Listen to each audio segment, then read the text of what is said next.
सुना आप? अभी सीताराम ने जब गया था तो ऐसे पूछो वहां लीडर कौन होता है जेल में, जिसने ज्यादा सबसे बड़ा कत्ल किया? वो पूछता है क्यों रहे, कितने कत्ल क्या करके आया? कि साहब एक थप्पड़ मार दिया था जेल में। चल थप्पड़ थप्पड़ खा के जेल में आ गया, मारो इसके 2-4 और। मूर्ख कहीं का। अरे कम से कम 1-2 आदमी मार के तो आता, यहाँ 10-10। पूछा कितने मार के आया? जी 1 को मारा था बस। कम से कम 5-7 तो मारता जो जेल में आया। तो देखो यहाँ 10 मार के आया हूँ, 10 कत्ल किए हैं साथ में। अब उनका दादा है वो, उसको इस बात का इंकार है कि मैंने 10 मारे हैं। मतलब बुरी चीज बुरा भी लोग इंकार बना लेते हैं। मैंने इतना बड़ा डक्का मारा है, मैंने इतनी बड़ी चोर की है, मैं सबसे बड़ा जुआरी हूँ इस दुनिया में, मेरा नाम चलता है, जहाँ देखो मेरे वहां शराब के ठेके हैं, वहां जुआ चलता है मेरा। कितना बड़ा बुराई का भी है, सिर्फ अच्छाई का इंकार नहीं है। इंकार बड़े रूप बदलता है। अहंकार किसी रूप में भी खड़ा हो जाएगा, अच्छाई में हो जाएगा। देवियों के बाद देखो आप, कभी कभी देवियों मैं कभी कोई सुनता रहता हूँ तो मुझे हैरानी हो जाती है। देखो एक जनी एक स्त्री बोलेगी कि देख मैंने ऑपरेशन कराया है, इसमें 2 टांके हैं, 2 टांके, 2 टांके क्या 2 टांके हैं, देख यहाँ 5 टांके लगे हैं। वो तीसरी चौथी आज वो उससे बड़ी दिखाएगी, ये देख तू तेरे क्या टांके है, 2 हुए, एक इधर 6 इधर आए हैं, 7 इधर आए हैं, 2 टांके आगे। अब ऑपरेशन का भी कारण जो हमारा ऑपरेशन इतना बड़ा हुआ है, बताओ उसी का भी इंकार कर लिया, उसमें मैं कर लिया। दुख तेरे क्या दुख है, दुख तो हमारे और तो क्या है, तुम्हें काम कितना है, घर में 2 जी हो, 2 रोटी पकानी होती है। मेरे देख छाती तो मेरी है, घर में 5-5 जने हैं, 5 की रोटी पकानी पड़ती है, रोटी तो मैं पकाती हूँ। अब इसका भी उनको वो है जो सहज है।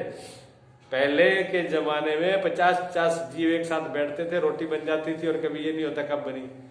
अब रोटी के लिए भी उनको गिनती करनी पड़ती है। पहले गिन के कभी रोटी नहीं बनती थी, आज हर घर में रोटी गिन के बनती है। कितने गिनती, जब गिन के रोटी बनने लगेगी वहां क्या होगा, वो तो गिनती के ही रहेंगे। आदमी का अभिमान इतना है। फिर घर में अब गिनती की तो रोटी मंगाई बनाई है और गेट पे भिखारी बैठा है। गेट पे भिखारी ने कहा कुछ मिल जाए खाने को, नहीं कुछ नहीं है हमारे यहाँ। अब उसको ये पता नहीं है कि मैं बोल क्या रहा हूं, उस देवी को भी ये पता नहीं है कि मैं क्या उत्तर दे रही हूँ कि मेरे कुछ नहीं है। जब कुछ नहीं है, सब कुछ होते हुए कुछ नहीं है, तो जैसा आप हो वैसा भगवान बना देगा। जो बैठा दरवाजे में वही कहेगा भगवान तुम्हें इसी लायक रखे कि तुम कुछ ना हो, तुम्हारे पास कुछ ना रहे।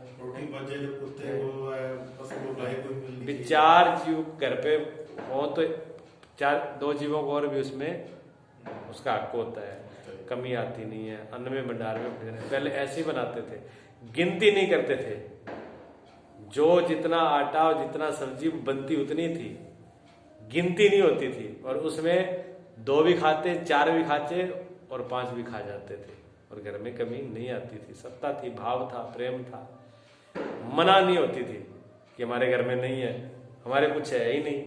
अरे भाई ये कलम वृक्ष है, जैसा आप अपने को समझोगे वैसे ही आप बन जाओगे।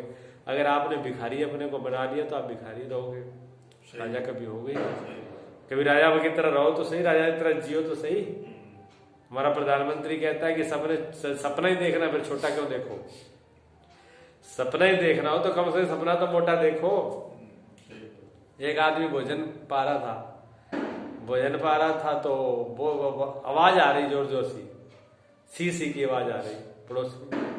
अब सर्दी में सी करे, सी दूसरे ने कहा क्या बात है, बड़ा सी करे, मिर्ची कम डाल लेता, क्या करें इसे, बनाया क्या, बनाया कुछ नहीं, इसे कल्पना से मिर्च रोटी खा रहा हूँ। घर में कुछ था ही नहीं, कि घर में कुछ था नहीं तो ऐसी कल्पना से मिर्च रोटी खा रहा हूँ तो मिर्ची ज्यादा लग गई। तो उसने कहा बेवकूफ है, जब कल्पना से खा रहा तो लड्डू पेड़े ही खा लेता। जरूरी मिर्च खानी थी तुझे, पर उसकी सोच इतनी है, उसकी तो इतनी सोच है कि वो उसने सोचा ही नहीं कि लड्डू पेड़ा खाएंगे। भिखारी अगर भगवान के सामने खड़ा हो तो क्या मांगेगा। एक भिखारी तो भगवान के सामने खड़ा, उसने कहा प्रभु मुझे कार दे दो, भगवान प्रसन्न हो गए, उसने कार तो दे दूंगा, करेगा क्या कि करूंगा क्या, कार पे भीख मांगने के लिए जाया करूंगा। अरे भगवान तेरे सामने खड़ा है, फिर तू कार लेके भीख मांगोगे तो जो मांगे ना यही मांग लो ना। पर उसका बुद्धि तो इतनी है, वो बिल्कुल वो हंसने की बात नहीं, वो हमारी सबकी यही हालत है, हमारी ऐसी बुद्धि है। हम कितनी अपनी बुद्धि से मांगे, एक भिखारी से ज्यादा नहीं मांग पाएंगे। तो विराट है, अनंत है, असीम है, इसलिए वहां तो मांगना नहीं, उसका हो जाना है। मांगने का नहीं, रास्ता नहीं है ये तो बस अपने आप को मिटाने का रास्ता है। आप उसके हो जाओ, वो आपका हो जाए, बात खत्म है। फिर पूरे राज्य के मालिक हो आप, उसके प्रेमी हो जाओ। प्रेमी के बाद में प्रेमी का पूरा अधिकार हो जाता है, सब चीज उसकी हो जाती है। मांगते का और राजा को कोई मेल नहीं है, कभी उनका तालमेल नहीं है, ठीक है ना।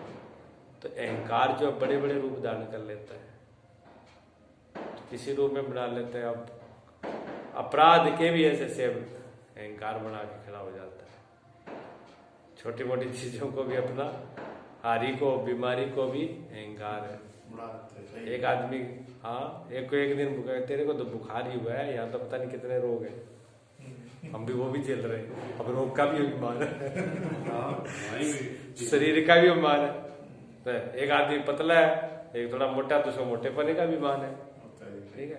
एक थोड़ा कद कम है, ठीक ना, एक की लंबाई ज्यादा, तो उसको लंबाई का भी अभिमान है, ठीक है। एक वर्ण का, वही ये कह रहे हैं वर्ण है, वर्ण मैंने कलर और परिमाण। परिमाण मैं नहीं हूं और वर्ण मैं नहीं हूं। परिमाण मैंने जो आकार दिख रहा है आपको, लंबाई, चौड़ाई, टेढ़ा मेढ़ा, ये शरीर के धर्म है, ये मैं नहीं हूं। लेकिन हमने तो मान लिया ना, हमारा अभिमान तो देखो कितना बड़ा है, कि किसी का रंग थोड़ा सा ठीक ठाक है, वो कहता है मेरे जैसा तो कोई हीरो ही नहीं है दुनिया में, मैं ही हूं। पता नहीं कितने आके मर के चले गए ऐसे, किसी ने गिनती करी नहीं। पूछे भी तुझे दिया, ये पद्म श्री दिया किसने दिया? सारी दुनिया का सुंदर व्यक्ति तू ही है, लेकिन अपने मन से बना लिया। ऐसे लंबाई का, चौड़ाई का करने, तो हर व्यक्ति जो है अपना अपना कुछ ना कुछ बना लेता है, अहंकार कहीं ना कहीं खड़ा कर लेता है। और वो व्यक्ति जब दूसरी लेवल पर आता है तो वो कुछ नहीं हो जाता। आदमी को अहंकार में जीने की आदत है। परमात्मा का, सत्य का रास्ता इसीलिए तो आप जो अभी हो उसमें कोई मेहनत नहीं करनी, क्योंकि आपको क्या मेहनत करनी, जो आप ऑलरेडी हो, सब कुछ आपका होना है। आप बौद्ध रूप हो, चेतन रूप आपका होना है, उसके लिए कुछ नहीं करना, बिल्कुल सहज है। सहज और हमेशा उपलब्ध, हर टाइम, हर घड़ी, हर वक्त आपका होना सहज स्वाभाविक ही है। इसीलिए तो ये कठिनता भी खड़ी है।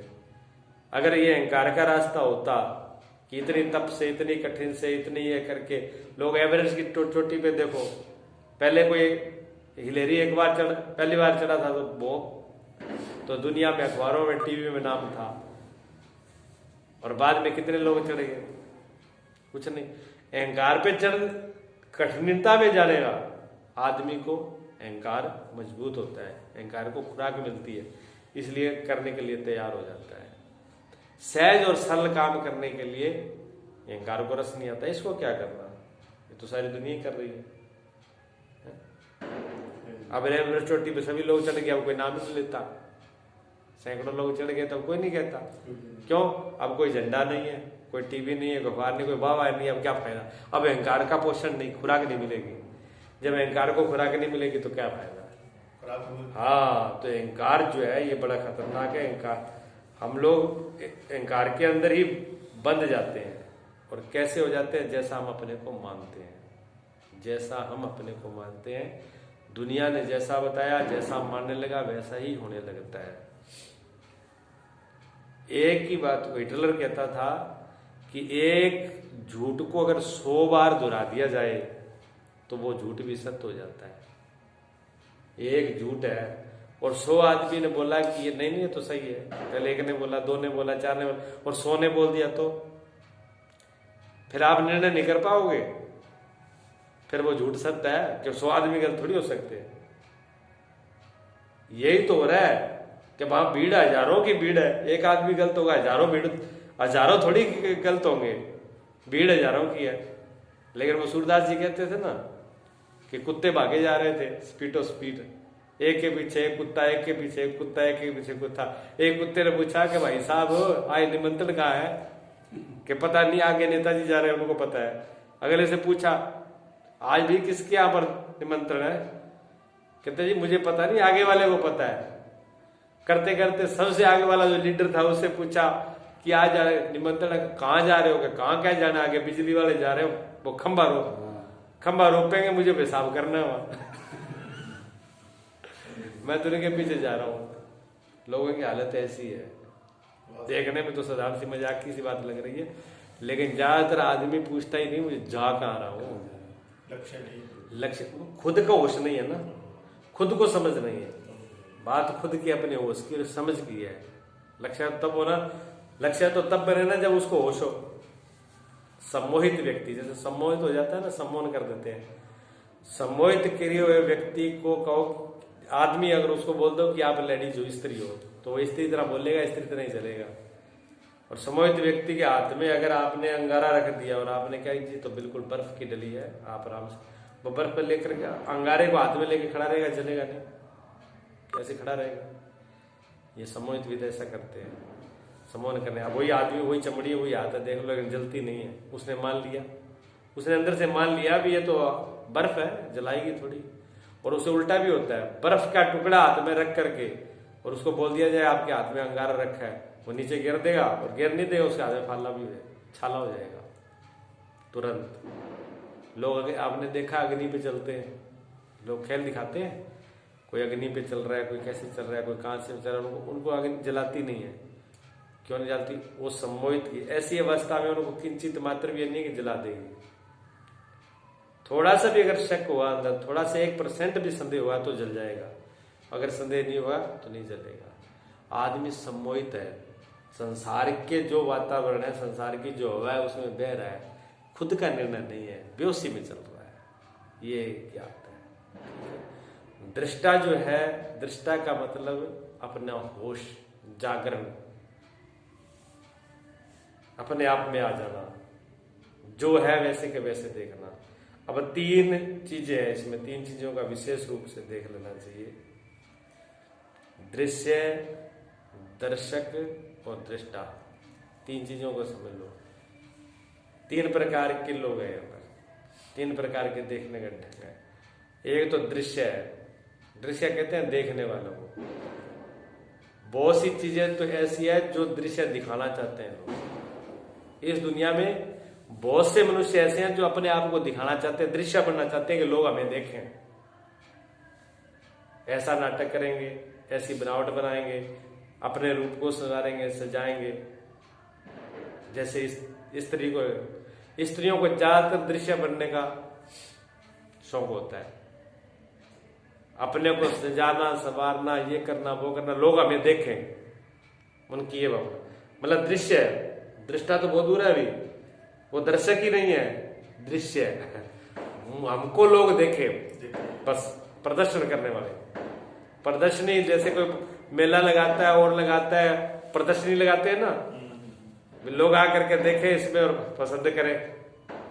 ऐसे बहुत से लोग तो अपनी प्रदर्शनी करते रहते हैं पूरी जिंदगी, पूरी जिंदगी प्रदर्शनी करते करते चले जाते हैं कि लोग हमको देखें, हम कैसे हैं, हम अच्छे लग रहे हैं, सुंदर लग रहे हैं, हमने ये किया, हमने, लोग हमें देखें। कुछ लोग तो इसी में लगे रहते हैं। कोई खेल के दिखाता है, खेल में देखो मेरे जैसा खिलाड़ी नहीं है, वो इसकी प्रदर्शनी कर रहा है। कोई कारीगरी की प्रदर्शनी कर रहा है, ठीक है, कोई बदमाशगिरी की कर रहा है, कोई बुराई कर रहा है, कोई दिखाना चाह रहे हैं कि हम ऐसे हैं अपने आप को, और ऐसे दिखाने में जिंदगी बीत जाते हैं। और दुनिया में सबसे बड़ी जो संख्या है वो दृश्य की नहीं है, दर्शक की है। सबसे बड़ा जो ज्यादातर जो मनुष्य की संख्या है वो दर्शक की है, देखने वालों की। खिलाड़ी तो एक होता है, देखने वाले कितने होते हैं? लाखों करोड़ होते हैं। तो दर्शकों की संख्या ज्यादा है। सिर्फ खिलाड़ी को ही नहीं देखते, कितने मोबाइलों को देख रहे हैं। जितने मोबाइलों को देख रहे हैं वो सब दर्शक हैं, जितने टीवियों को देख रहे हैं वो सब दर्शक हैं। जितने घुड़सवार देख रहे हैं वो सब दर्शक हैं, जितने नेताओं की रैलियां देख रहे हैं नेता तो एक ही है ना, नेता के पीछे भीड़ कितनी है, वो सारे दर्शक है। यहां से वहां दिल्ली तक सब दर्शक की दर्शक बैठे हुए हैं, और दर्शक पने में कितना समय नष्ट कर रहे हैं अपना, किसी को होश है मैं क्या कर रहा हूं। और दर्शक में ऐसे नहीं है, अब नेता तो एक है, वो दृश्य पैदा कर रहा है। अब हार और जीत तो ये तो प्रकृति का नियम है। अब जो उसके पीछे लगे हुए हैं, जो दो दर्शक है, जिस लीडर के पीछे लगे हैं, उस लीडर की किसी ने बुराई कर दी वो लड़ने के लिए तैयार है, वो हार गया तो रोने के लिए तैयार है, जीत गया तो पटाखे फोड़ देंगे, खुशी मनाने के लिए कर देंगे, पार्टियां कर देंगे। ये दर्शक है। देख लीजिए, टीवी देख रहे हैं, टीवी में क्या है, सही और पर्दे का मेल है, वो क्या है, कुछ नहीं, कल्पना ही तो है। और उसमें बैठे बैठे घर वालों के लिए नहीं रोएगा, घर पे तो सुख शांति है, आराम है, लेकिन वो टीवी मर गया उसके लिए रो रहा है बैठा बैठा। उसकी भावना में रहा, कभी हंस रहा है, कभी रो रहा है, कभी उछल रहा है। देखना कैसे कैसे आदमी बैठे टीवी के आगे बैठे बैठे कभी बहुत उछल जाएगा, कभी रोएगा, कभी हो रहा है। मैच हार गया इंडिया का, टीवी फोड़ दो। कितना दर्शक कैसे है देख लीजिए, उसी के एक साथ हो गए, लेकिन न तो दृश्य हो ना दर्शक हो, इन दोनों को देखने वाला दृष्टा। जैसे आंख का काम सिर्फ देखना है, देखना है, ऐसे अपने होने का, जो मैं चेतन हूं, अपने चेतन का सिर्फ देखना। दृष्टा का मतलब है सिर्फ देखने वाला, ना तो वो दर्शक है और ना ही दृश्य है। वो दृश्य और दर्शक दोनों का निर्णय करे, और अपने आप का उसको बोध है, ज्ञान है, मैं क्या हूं, मैं देखने वाला हूं। जब इस अवस्था में होगा तो न सुखी होगा न दुखी होगा, तब उसकी एक अवस्था होगी, वो आनंद की होगी, सम, वो सम होगा, शांत होगा, उसकी अवस्था जो है सम आनंद की होगी। क्योंकि वो जो दृष्टा है वो कभी खोता ही नहीं है, हमेशा के जैसा रहता है।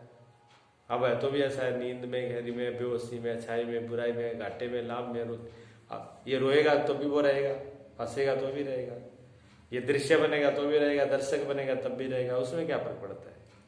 खुशी में कुछ नहीं होना, ज्यादा कमी होगा, वो होता ही नहीं है ना, होना ना होना तो बुद्धि और मन के खेल है। ये तो मन के और खेल के दृष्टा में तो ये है ही नहीं। जब दृष्टा आप जब उस अवस्था में, उस ध्यान की अवस्था में होगे, वहां क्या होगा? जब आप ध्यान की अवस्था में हो, बिल्कुल उस आत्म भाव में हो, तब क्या समझ करना पड़ेगा आपको? क्या सोचना पड़ेगा?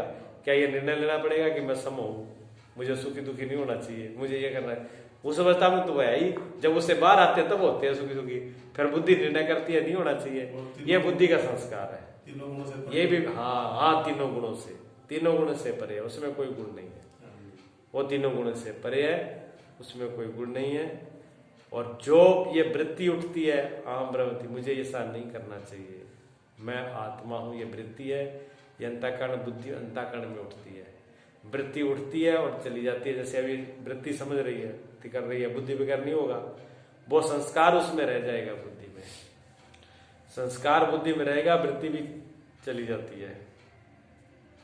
वो संस्कार काम करते हैं समय समय पर।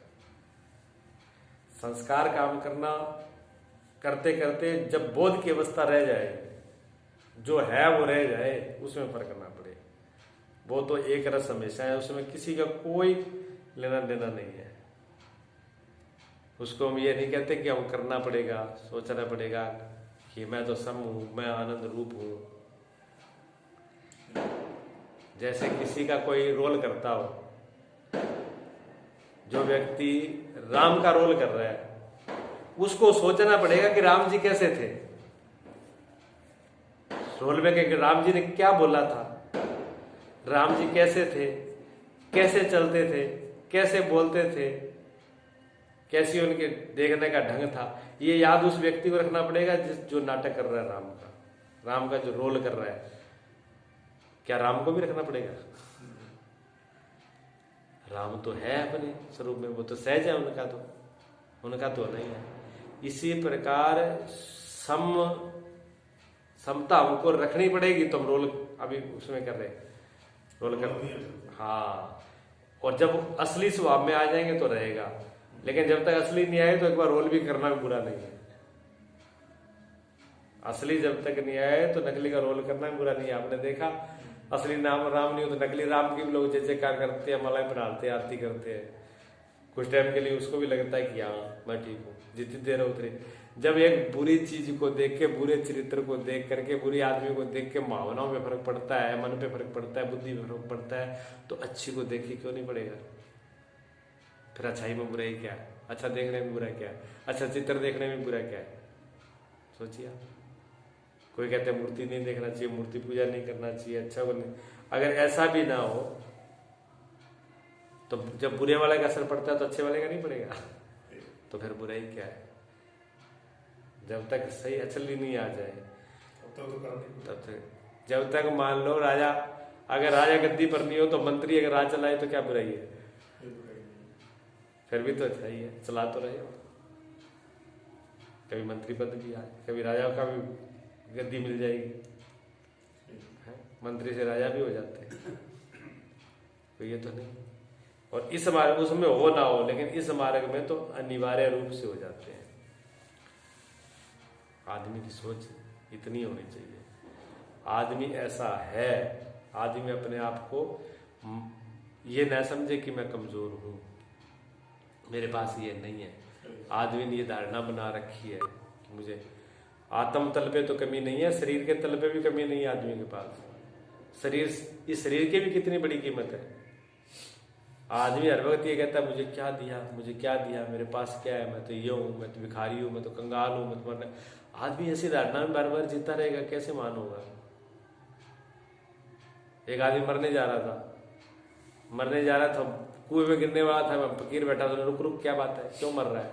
तो महाराज मेरे पास क्या है, मैं बर्बाद हो गया, मैं कंगाल हूँ, भूखा हूँ, नंगा हूँ, मुझे परमात्मा ने कुछ नहीं, ऐसी जिंदगी से क्या बात है, जिंदगी किस काम की है? मैं इस जिंदगी से तंग आ गया हूँ, मैं इसको न बस अब खत्म होना है, मुझे कुछ नहीं करना। फकीर ने कहा एक दिन मेरे कहने से तो रुक जा, एक दिन मेरे कहने से रुक जा, फिर मार जाना छलांग। उन्होंने कहा ठीक है, रोक लिया उसको। दूसरे दिन वो राजा के पास, चल राजधानी में चलते हैं। राजा के पास गया, बैठा सामने बैठा। अब वो राजा उनका शिष्य था, धीरे से जाकर कुछ कान में फकीर ने कहा।